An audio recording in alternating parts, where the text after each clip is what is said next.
வணக்கம்.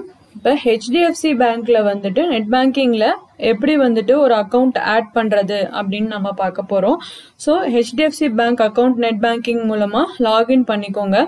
ஸோ அங்க பாத்தீங்க அப்படின்னா மேல நம்மளுக்கு இங்க ஃபண்ட் டிரான்ஸ்ஃபர் ஆப்ஷன் இருக்கும். ஸோ ஃபண்ட் டிரான்ஸ்ஃபர் கொடுத்தோன்னே நம்மளுக்கு வந்து டிரான்சாக்ஷன் டைப் காட்டும். வித்தின் த பேங்க் ஐஎம்பிஎஸ்ஆ நெஃப்டா இது வந்து அதர் பேங்க்குக்கு, அதே மாதிரி இசிஎம்எஸ் instant transfer to other bank RTGS இந்த எல்லா ஆப்ஷனுமே நம்மளுக்கு காட்டும். ஸோ இப்போ டிரான்சாக்ஷன் டைப்ல வந்துட்டு நெஃப்ட் செலக்ட் பண்ணிக்கோங்க. ஸோ செலக்ட் பண்ணோம் அப்படின்னா நம்மளுக்கு தேர்ட் பார்ட்டி ஃபண்ட் டிரான்ஸ்ஃபர், அதாவது நான் வேற ஒரு பேங்க் அக்கௌண்ட்னால தேர்ட் பார்ட்டி ஃபண்ட் டிரான்ஸ்ஃபர்னு காட்டுது. ஸோ அங்கே போயிட்டு ஆட் அ பெனிஃபிஷியரி அப்படிங்கிற இந்த ஆப்ஷனை சூஸ் பண்ணிக்கோங்க. ஸோ நெக்ஸ்ட் வந்துட்டு டிரான்ஸ்ஃபர் டு அதர் பேங்க், இங்கே வந்துட்டு கோ கிளிக் பண்ணிடுங்க. ஸோ இப்போ நம்ம கோ கிளிக் பண்ணோன்னே நம்மளுக்கு வந்து ஆட் அ பெனிஃபிஷியரி அப்படிங்கிற இந்த பேஜ் வந்துட்டு நம்மளுக்கு லோட் ஆகும். ஸோ ஃபர்ஸ்ட் வந்துட்டு பார்த்தோம் அப்படின்னா நம்மளுக்கு பெனிஃபிஷியரி டைப் வந்து என்ன நம்ம செலக்ட் பண்ணோமோ அது வரும். அதே மாதிரி அவங்களோட அக்கௌண்ட் நம்பர் வந்து நம்ம இங்கே என்டர் பண்ணணும், திருப்பி வந்து ரீஎன்டர் பண்ணணும் கன்ஃபர்மேஷனுக்காக. அதே மாதிரி அக்கௌண்ட் டைப் வந்து சேவிங்ஸ் அக்கௌண்ட்டா என்ன அக்கௌண்ட் அப்படின்ட்டு. அடுத்து வந்துட்டு நம்ம ஐஎஃப்எஸ்சி கோட் வந்துட்டு சூஸ் பண்ணணும். அது எப்படின்னா இங்கே கிளிக் ஹியர் கொடுத்துருங்க. கிளிக் ஹியர் கொடுத்தோன்னே அது வந்து நம்மளுக்கு ஒரு தனி பாப்அப் விண்டோ ஓப்பன் ஆகும்.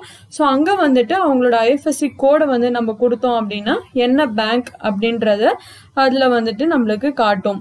ஸோ அடுத்து வந்துட்டு பெனிஃபிஷியரி நேம் கொடுத்துட்டு இமெயில் ஐடி கொடுத்துட்டு ஆட் கொடுத்துருங்க. இமெயில் ஐடி வந்து ஆப்ஷனல் தான், வேணும்னா கொடுக்கலாம், இல்லைன்னா கொடுக்க வேண்டாம். ஸோ இது எல்லாமே கொடுத்துட்டு ஆட் கொடுத்துருங்க. ஸோ இதுதான் நான் சொன்ன அந்த உங்க பாப்அப் ஸ்கிரீன். ஸோ இங்கே நம்ம வந்துட்டு இந்த ஐஎஃப்எஸ்சி கோடு கொடுத்தோம் அப்படின்னா நம்ம எந்த பேங்க் ஆட் பண்றோமோ இந்த செலக்ட் கிளிக் பண்ணோன்னே நம்மளுக்கு அந்த ஸ்கிரீன்ல ஆட்டோமேட்டிக்கா அது வந்துட்டு ஆட் ஆகிடும். ஸோ இப்போ கன்ஃபர்மேஷன் பேஜ் வந்துட்டு நம்மளுக்கு லோட் ஆகும். நம்ம கொடுத்துருக்க டீடைல்ஸ் எல்லாமே கரெக்டா அப்படின்ட்டு வெரிஃபை பண்றதுக்கு அக்கௌண்ட் நம்பர் மெயினா வந்துட்டு நம்ம account number, beneficiary name, bank இது மூணுமே வந்துட்டு கரெக்டான்னு பார்க்கணும். ஸோ ஃபர்ஸ்ட் வந்துட்டு அக்கௌண்ட் நம்பர், ஐஎஃப்எஸ்சி கோடு, பேங்க் நேம், பெனிஃபிஷியரி. ஸோ இது எல்லாமே நம்ம செலக்ட் பண்ணதுக்கு அப்புறம் கன்ஃபார்ம் கொடுத்துருங்க. ஸோ கன்ஃபார்ம் கொடுத்தோன்னே நம்மளுக்கு வந்து நம்ம ரெஜிஸ்டர் பண்ணியிருக்க மொபைல் நம்பருக்கு நம்மளுக்கு வந்து ஒரு ஓடிபி வரும். ஸோ இதுக்கு வந்து இந்த மொபைல் நம்பர் இங்கே டிஸ்பிளே ஆகும். ஸோ அந்த செக் பாக்ஸை நீங்கள் இப்படி செக் பண்ணோன்னே செக் பண்ணோன்னே கண்டினியூ கொடுங்க. கண்டினியூ கொடுத்தோன்னே நம்மளுக்கு ஓடிபி வர ஓடிபியை இங்கே என்டர் பண்ணிடுங்க. ஸோ என்டர் பண்ணிட்டு நாம கண்டினியூ கொடுத்துடலாம். ஸோ கண்டினியூ கொடுத்தோன்னே நம்மளுக்கு அக்கௌண்ட் ஆடட் சக்ஸஸ்ஃபுல்லி அப்படின்ட்டு வரும். ஸோ ஆஃப்டர் 30 minutes வந்துட்டு நம்ம என்ன பெனிஃபிஷியரி அக்கௌண்ட் வந்துட்டு நம்ம ஆட் பண்ணியிருக்கோமோ அந்த அக்கௌண்ட்டுக்கு நம்ம ஃபண்ட் டிரான்ஸ்ஃபர் பண்ணிடலாம்.